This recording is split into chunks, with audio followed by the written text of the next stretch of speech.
Well, viewers, the rains have brought respite from the sweltering heat for many across India, and to farmers who were looking forward to the showers for irrigation.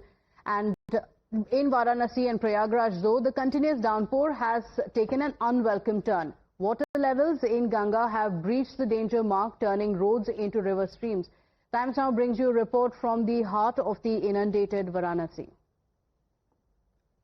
हर गुजरते पल के साथ वाराणसी में बाढ़ की स्थिति गंभीर होती जा रही है। मां गंगा अब तक के सभी रिकॉर्ड को ध्वस्त करने पर आमादा है और इस वक्त देखिए हम वाराणसी के किसी तालाब या फिर नदी के अंदर मौजूद नहीं है, बल्कि ये वाराणसी का 80 क्षेत्र है और यहाँ की सड़कों पर मैं मौजूद हूँ। और देखिए मेरे घुटने से ऊपर यानी लगभग कमर तक पानी है और जैसे जैसे मैं यहाँ से अगर आगे बढ़ने की कोशिश करूँ तो ये जो पानी है वो और गहरा आता जाएगा। तो आप ये समझिए कि बाढ़ की स्थिति किस तरीके से बिल्कुल अब विकराल रूप ले चुकी है। देखिए घरों की जो पहली मंजिल है, आप सामने तस्वीरें देखिए कि घरों की जो पहली मंजिल है वो पूरी तरीके से पानी में लबालब भर चुकी है और कमोबेश में सिर्फ 80 इलाके ही नहीं बल्कि जितने भी तटवर्ती क्षेत्र हैं वहां पर कुछ इसी तरीके की इस वक्त तस्वीरें नजर आ रही हैं। और नाव देखिए अब सड़कों पर नाव चलने की स्थिति हो गई है। पीएससी के जो जवान हैं वो यहाँ पर मौजूद हैं, एनडीआरएफ के भी जो जवान हैं वो शहर के दूसरे जो तटवर्ती इलाके हैं वहां पर मौजूद हैं। हम लोग का ये काम पर मेन पर ये काम ये है कि जो लोग जो है गहरे पानी में ना जाए, अगर कोई डूबता है तो उसको बचाया जाए, बाकी जो अगर कॉल करता है तो हम लोग उसकी रेस्क्यू भी करेंगे। अभी पानी की स्थिति क्या है, क्योंकि जलस्तर तो लगातार बढ़ रहा है? हाँ, लगातार 3-4 दिन से जलस्तर बढ़ रहा है, अभी और भी बढ़ने की उम्मीद है।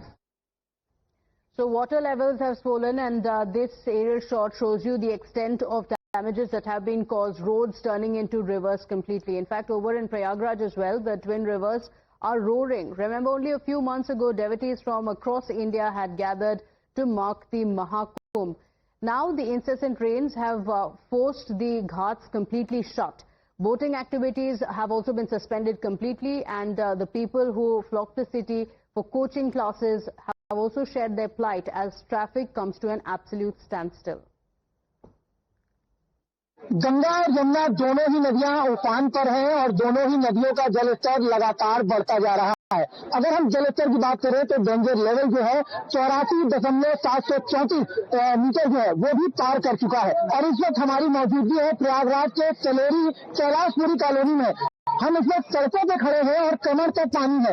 यहाँ पर जो तमाम जो छात्र रहने वाले हैं और इसके साथ ही जो तमाम यहाँ के लोकल लोग हैं वो यहाँ पर मौजूद है, उनसे जानने की कोशिश भी करेंगे। सर, यहाँ बहुत सारी समस्याएं हैं, जैसे आप देख रहे हैं घर के जो है फर्स्ट फ्लोर में जो है काफी ज्यादा पानी घुस चुका है और इससे सबसे ज्यादा लोकल लोग तो सफर कर ही रहे हैं, लेकिन सबसे ज्यादा जो सफर कर रहे हैं वो स्टूडेंट हैं जो अपने माँ बाप का सपना पूरा करने के लिए यहाँ पे आए हुए हैं, तैयारी कर रहे हैं। कोई एसएससी का एग्जाम देने तैयारी कर रहा है, कोई वनडे, कोई कुछ न कुछ तैयारों में लगा हुआ है। सबसे ज्यादा समस्या स्टूडेंट को है।